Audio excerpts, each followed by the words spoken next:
No parse pain for JSON structured outputs.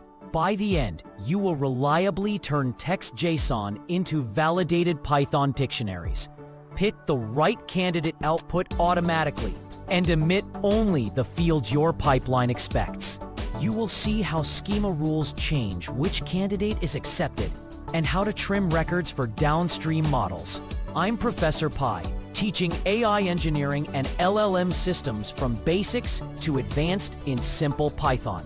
Structured outputs matter because messy JSON breaks downstream code and models.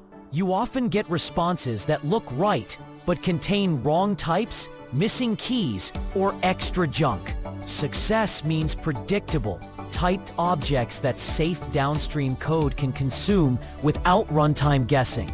Compared to ad hoc string parsing, schema validation catches errors early and gives clear failure signals. The trade-off is strictness can reject near-correct outputs, which we will manage by adjusting rules.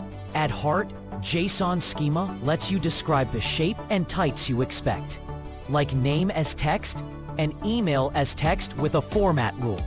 Think of it as a contract between the generator and your code. Our running example is a small contact record with name and email. We will parse a tiny JSON string, validate it against a minimal schema.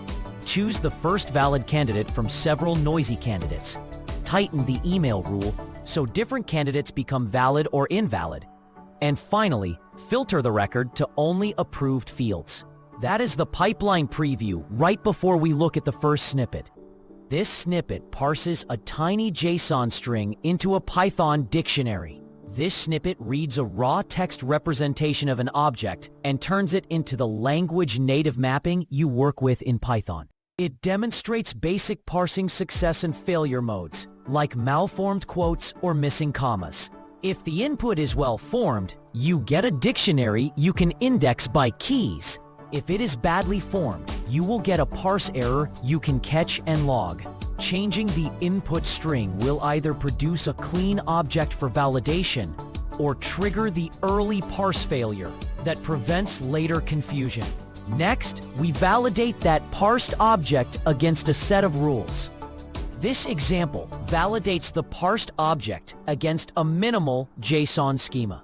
This example compares the dictionary to a short schema that lists required keys and their types, and it returns a clear pass or a list of violations. If a required key is missing, you see exactly which key failed. If a type is wrong, you see that mismatch recorded. You can adjust the schema by adding required keys to make it stricter, or by making keys optional to accept more varied output. Tightening types reduces false positives, but increases rejects. So pick the balance that matches your data quality. Now we pick the first candidate that matches our schema from a set of suggestions. This code selects the first candidate that passes schema validation from multiple generated outputs.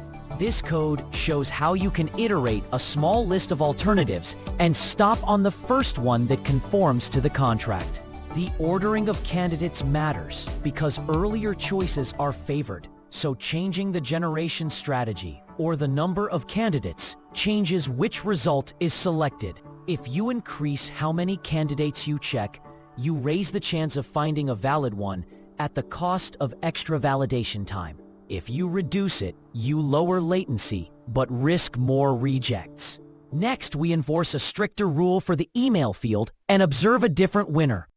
This snippet enforces an email format and changes which candidate is valid. This snippet tightens the schema by adding a format or pattern constraint for the email field, so only properly formed addresses pass.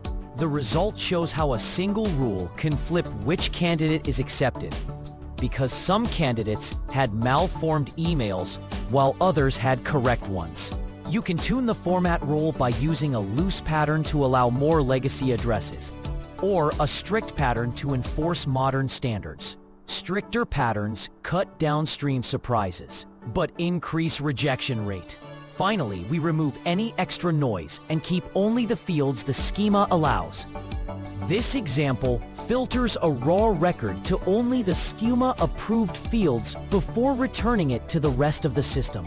This example demonstrates a whitelist approach where extra keys are dropped and only the expected keys are passed onward. That improves privacy and avoids leaking model metadata. You can choose to keep extra fields by merging them or to rename fields for compatibility. And those choices affect both size and compatibility with downstream models.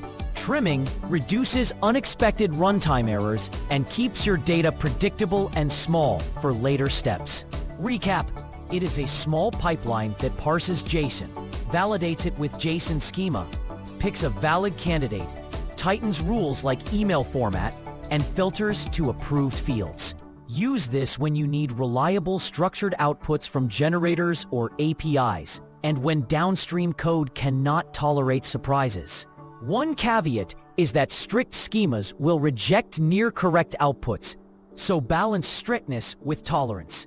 Next step: scale this exact approach by running validation over a large batch of outputs. Measure reject rate and latency, then add parallel validation or asynchronous workers if latency becomes a bottleneck. If short, practical AI engineering helps you, subscribe and watch the AI engineering videos.